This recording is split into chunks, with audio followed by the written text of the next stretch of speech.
microfone do...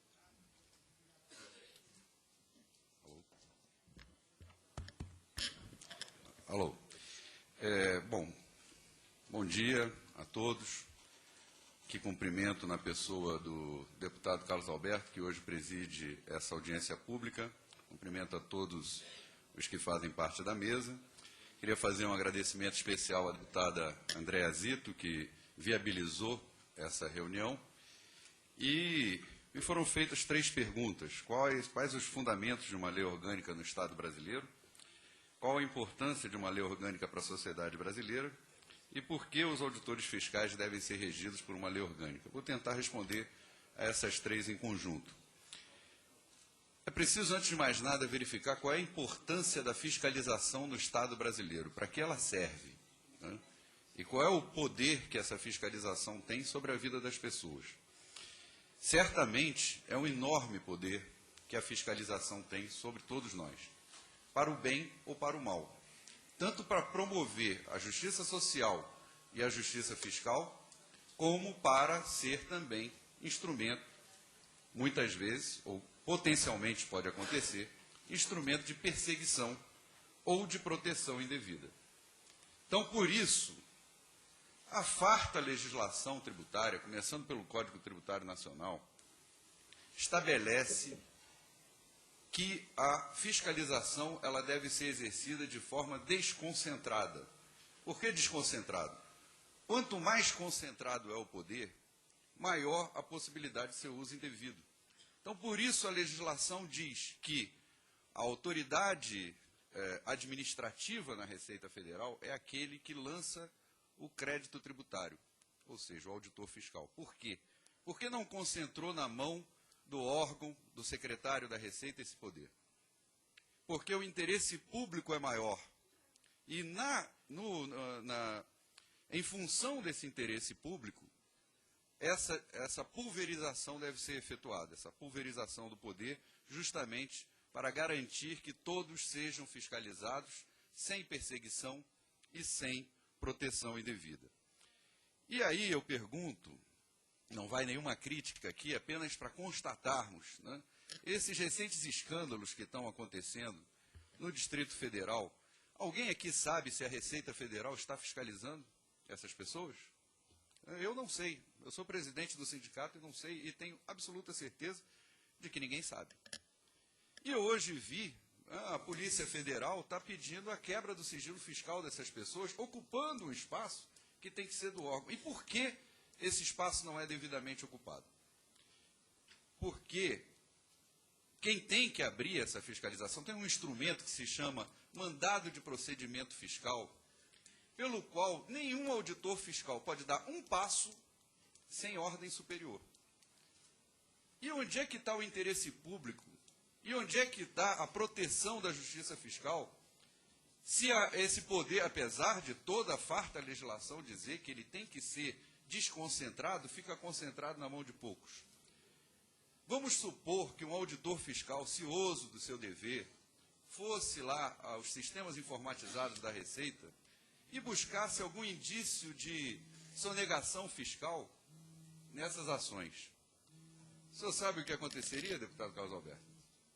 Esse auditor fiscal seria punido, possivelmente até demitido, porque acessou indevidamente os dados de um contribuinte. Então, como é que pode ter sigilo fiscal para auditor fiscal?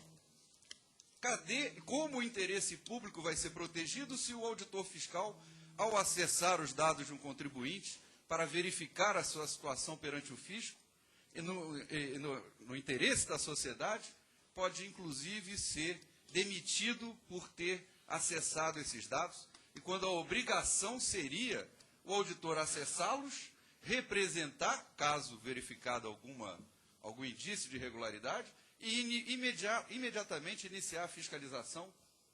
E até hoje, a Receita Federal não deu uma resposta para a sociedade.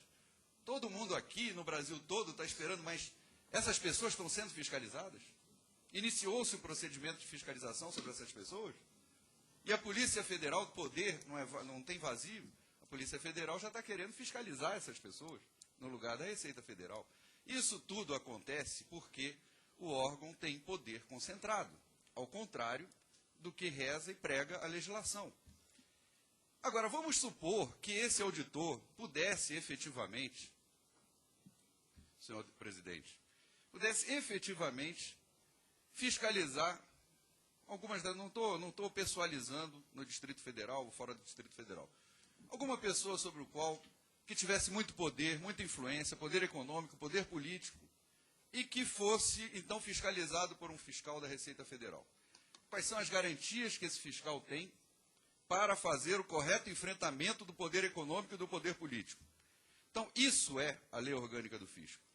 Explicando didaticamente, isso é a lei orgânica do fisco. É garantir à sociedade que vão ter auditores fiscais, autoridades fiscais, que vão estar empenhadas na defesa do serviço da sociedade brasileira e do interesse público. Então, são necessárias garantias, e essas garantias, quando se fala em garantias e prerrogativas, muitas vezes se confunde com privilégios de um cidadão. Não, isso é privilégio, não pode ter privilégio. Cidadão nenhum pode ser privilegiado em relação ao outro. Isso nós concordamos. Agora, determinadas autoridades que têm o poder de decidir e que, exatamente em função do poder de decisão, sofrem pressão no seu dia a dia, têm que ser protegidas pelo Estado brasileiro. Isso é a lei orgânica do fisco. Essa é a importância da lei orgânica do fisco. É garantir uma Receita Federal que efetivamente cumpra a sua função perante o Estado brasileiro de fiscalizar com justiça e de forma independente e autônoma de qualquer pressão do poder econômico ou do poder político. Não é essa a situação que nós vivemos hoje no Brasil ainda. Então, é necessário que também a Receita Federal tenha participação na elaboração da política tributária. Hoje, nós temos aí refis que o governo mandou para beneficiar os contribuintes que devem menos de R$10 mil, e foi ampliado para contribuintes que devem qualquer valor, com isenção de juros e isenção de multa. Então, toda essa coisa que a gente tem no Estado brasileiro não leva à justiça social, não leva à justiça fiscal. A Previdência é um fator de distribuição de renda importantíssimo no país.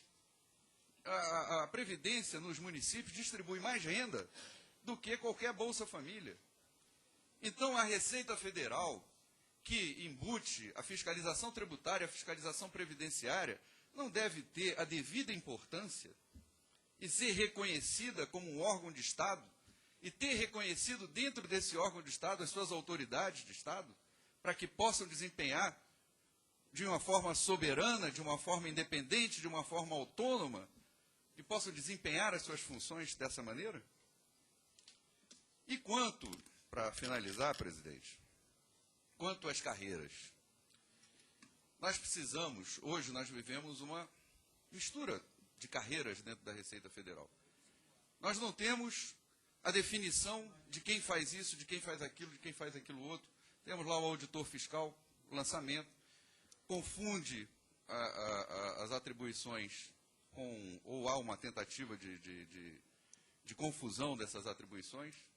E nós temos que ter, o auditor fiscal é aquele que lança, é aquele que decide, está lá na Constituição, está lá no Código Tributário Nacional, está dentro da legislação, é aquele que decide, é o que tem o poder de decisão, é o que tem que ter as garantias e prerrogativas para atuar em nome do Estado brasileiro.